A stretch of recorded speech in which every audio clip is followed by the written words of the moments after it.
Ini sebuah cara masyarakat melalui media sosial untuk mencermati bekerjanya sistem peradilan. Ini menjadi atensi publik. Seolah-olah kalau tidak viral, tidak ada keadilan.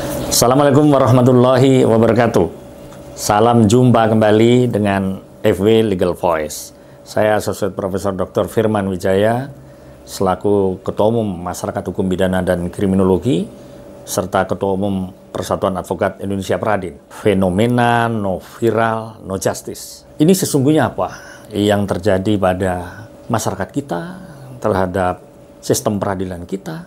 Ada semacam social movement, ada semacam gerakan sosial terkait dengan sentimen negatif terhadap penegakan hukum yang ada di Indonesia. Ya, maraknya fenomena media sosial ya yang memberitakan kasus-kasus hukum ini mengesankan adanya kontrol sosial yang kuat yang memandang proses pra-peradilan itu unfairness, tidak fair. Proses peradilan itu menimbulkan kecurigaan di masyarakat. Ini sebuah cara masyarakat melalui media sosial untuk mencermati bekerjanya sistem peradilan. Ini menjadi atensi publik. Seolah-olah kalau tidak viral, tidak ada keadilan. Common sense of justice, rasionalitas keadilan itu pada akhirnya menjadi judicial note, menjadi judicial access. Catatan peradilan, akses terhadap peradilan dianggap standar ganda, perlakuan keadilan menjadi persoalan, seolah-olah kasus yang tidak viral tidak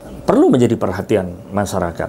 Nah, ini juga pasti akan menimbulkan diskriminasi, termasuk pelibatan media sosial dalam bekerjanya sistem peradilan. Tentu saja bisa menimbulkan fenomena yang rentan, terutama penyebaran hoaks yang sebenarnya perlu dicegah, ya, termasuk informasi palsu dalam ketentuan Undang-Undang Nomor 28, Undang-Undang tentang ITE, dan ini juga bisa menimbulkan problem pergeseran fokus pencarian keadilan menjadi pencarian sensasi. Nah, ini ruang keadilan yang bisa jadi soal ketika ada orang yang mengatakan justice in many rooms. Kalau enggak dapat keadilan di pengadilan, cari di tempat lain. Ya, road to justice, banyak jalan mencari keadilan. Pandangan-pandangan skeptis, sinis yang sering dimaknai sebagai immorality of punishment. Ya, penghukuman yang tidak bermoral. Itu kata Michael Zimmerman. Dan punishment and lost moral standing. Penghukuman dan lost moral standing. Kehilangan moral peradilan itu.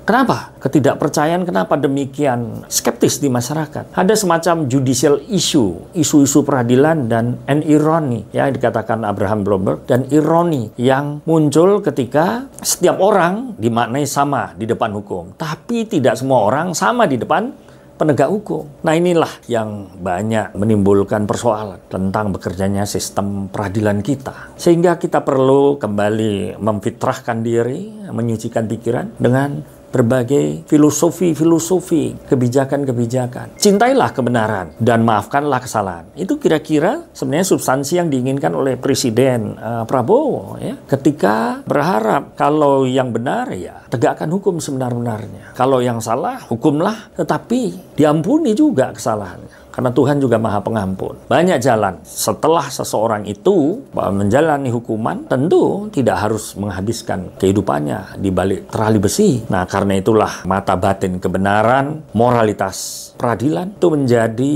taruhan legitimasi lembaga penegak hukum yang ada sekarang ini. Nah, karena itu benarnya harapan Presiden Prabowo, janganlah peradilan itu bekerja di luar nalar publik, di luar nalar common sense, ya, rasionalitas dan akal sehat. Peradilan kita tidak boleh kehilangan akal sehat. Salam FW Legal Voice.